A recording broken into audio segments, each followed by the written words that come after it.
नमस्कार दोस्तों, आज हम बात करेंगे एलआईसी की भाग्यलक्ष्मी प्लान के बारे में। इस प्लान को एलआईसी ऑफ इंडिया ने 1 फरवरी 2020 से लागू कर दिया था। इस प्लान की यह खासियत है कि यह प्लान एक बहुत ही सस्ता प्लान है जिसे हर वर्ग का व्यक्ति ले सकता है।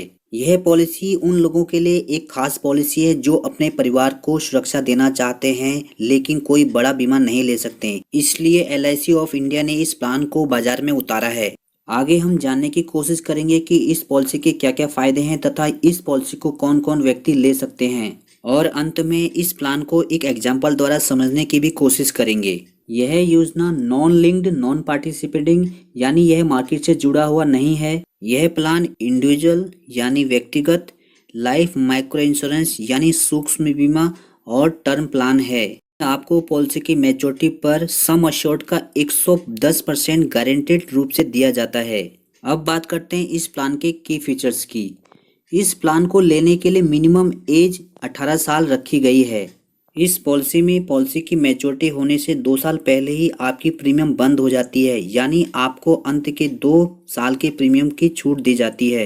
यह प्लान उन लोगों के लिए खास प्लान है जिनकी आमदनी बहुत ही कम है, जैसे किसान और दिहाड़ी मजदूर इत्यादि। इस पॉलिसी के पूरा होने पर आपको अंडर सेक्शन 1010D में टैक्स फ्री मैच्योरिटी दी जाती है, यानी आपके अमाउंट से किसी भी प्रकार का टैक्स नहीं काटा जाता है। एलआईसी की सभी पॉलिसियों में 30 दिन का ग्रेस पीरियड दिया जाता है, लेकिन इस पॉलिसी में 30 की बजाय आपको 60 दिन का ग्रेस पीरियड दिया जाता है ताकि आप अपनी पॉलिसी को आसानी से जमा कर पाएं। इस पॉलिसी को किसी भी प्रकार की मेडिकल जांच की आवश्यकता नहीं होती है। आप बिना मेडिकल के इस पॉलिसी को आसानी से ले सकते हैं। अब बात करते हैं इस प्लान को कौन कौन लोग ले सकते हैं। इस पॉलिसी को लेने के लिए मिनिमम एज 18 साल होना जरूरी है। अब बात करते हैं मैक्सिमम एज एट एंट्री की। इस पॉलिसी को लेने के लिए मैक्सिमम एज 42 साल है। यदि कोई व्यक्ति इस पॉलिसी को केवल 5 साल के लिए ही लेता है, यदि कोई व्यक्ति इस पॉलिसी को 6 से 13 साल के लिए लेता है तो उसकी मैक्सिमम एज 55 साल है। अब बात करते हैं मैक्सिमम एज एट मैच्योरिटी। इस पॉलिसी में मैक्सिमम एज एट मैच्योरिटी 65 साल है। अब बात करते हैं प्रीमियम पेइंग मोड की। इस पॉलिसी को लेने के लिए आप इसकी premium yearly, half yearly, quarterly या मंथली मोड में ले सकते हैं। अब बात करते हैं पॉलिसी टर्म की। इस पॉलिसी में policy term premium paying term plus 2 साल होगी। उदाहरण के लिए यदि आप 5 साल के लिए पॉलिसी को लेते हैं तो आपकी पॉलिसी टर्म 7 साल होगी।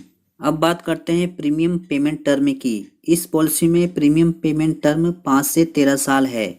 अब बात करते हैं बेसिक सम अश्योर्ड की। इस पॉलिसी में मिनिमम सम अश्योर्ड की बात करें तो आप इस पॉलिसी को 20,000 के मिनिमम सम अश्योर्ड से ले सकते हैं, और यदि बात करें मैक्सिमम सम अश्योर्ड की तो मैक्सिमम आप 50,000 सम अश्योर्ड वाली पॉलिसी ले सकते हैं। बात करते हैं लोन की। इस पॉलिसी में आपको किसी भी प्रकार के लोन लेने की सुविधा नहीं दी गई है। बात करते हैं सरेंडर की। इस पॉलिसी के 1 साल के प्रीमियम को कंप्लीट भरने के बाद आप इसे कभी भी सरेंडर कर सकते हैं। अब बात करते हैं इस प्लान में मिलने वाले रिबेट की। यदि आप इस पॉलिसी को ईयरली मोड में लेते हैं तो आपको 2% का प्रीमियम में छूट दी जाती है। इसी प्रकार यदि आप हाफ ईयरली मोड में लेते हैं तो आपको प्रीमियम में 1% का रिबेट दिया जाता है, लेकिन क्वार्टरली और मंथली में आपको किसी भी प्रकार का रिबेट नहीं दिया जाता है। अब बात करते हैं इस प्लान के बेनिफिट की। सबसे पहले बात करते हैं मैच्योरिटी बेनिफिट की। यदि कोई व्यक्ति इस पॉलिसी को लेता है और उसकी मैच्योरिटी हो जाती है तो उसके द्वारा लिए गए कुल सम अश्योर्ड का 110% गारंटीड उसको मैच्योरिटी के रूप में दिया जाएगा। उदाहरण के लिए यदि कोई व्यक्ति 50,000 के सम अश्योर्ड वाली पॉलिसी लेता है तो मैच्योरिटी के टाइम उसे 50,000 का 110% मिलेगा, यानी कुल मैच्योरिटी मिलेगी 55,000 रुपये की। अब बात करते हैं इस प्लान के डेथ बेनिफिट की। यदि कोई व्यक्ति इस पॉलिसी को लेता है और पॉलिसी लेने के बाद किसी कारणवश उसकी डेथ हो जाती है तो उसके नॉमिनी को सम अश्योर्ड अमाउंट या ईयरली प्रीमियम का 7 गुना या टोटल प्रीमियम पेमेंट का 105 गुना डेथ क्लेम के रूप में दिया जाएगा। इन तीनों में से जो भी अमाउंट सबसे ज़्यादा होगा वही अमाउंट नॉमिनी को डेथ क्लेम के रूप में दिया जाएगा। अब इस प्लान को एग्जाम्पल द्वारा समझने की कोशिश करते हैं।